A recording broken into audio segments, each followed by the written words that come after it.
سوال یہ ہے کہ میرے ساتھ کچھ، میں یہاں مسجد میں خدمت انجام دیتا ہوں، میرے ساتھ کچھ لوگ جو ہے کام کرنے والے ملنا چاہتے ہیں،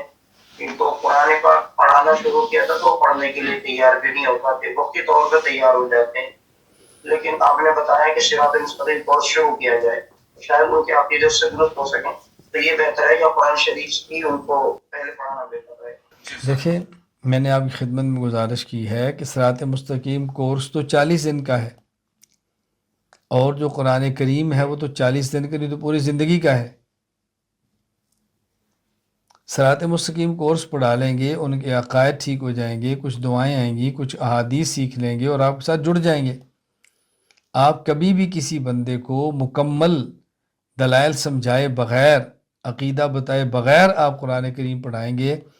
میں دیکھیں ایک جملہ کہا کرتا ہوں کہ ہمارے بعض احباب ایک بات کہتے ہیں کہ جی صحابہ کرام فرماتے تھے تعلمنا الایمان ثم تعلمنا القرآن، کہ ہم نے پہلے ایمان سیکھا اور پھر قرآن سیکھا۔ اس کا مطلب کیا ہے کہ پہلے ہم نے عقائد سیکھے، پھر ہم نے قرآن سیکھا۔ قرآن کریم پڑھنے سے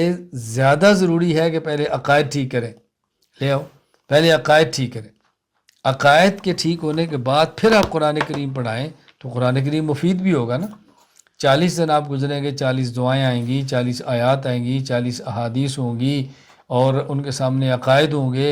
اس کے بعد آپ قرآن کریم پڑھائیں گے تو پڑھنے والا آپ سے عقیدت کے ساتھ بیٹھا ہوگا کہ اس کو آپ کی شخصیت سمجھ آ گئی ہے۔ آپ اپنی شخصیت سمجھائے بغیر آپ ان کو قرآن کریم پڑھائیں گے تو آپ بتائیں وہ کیسے آپ کے ساتھ عقیدت کے ساتھ چلیں گے؟ آپ خود اندازہ فرمائیں نا۔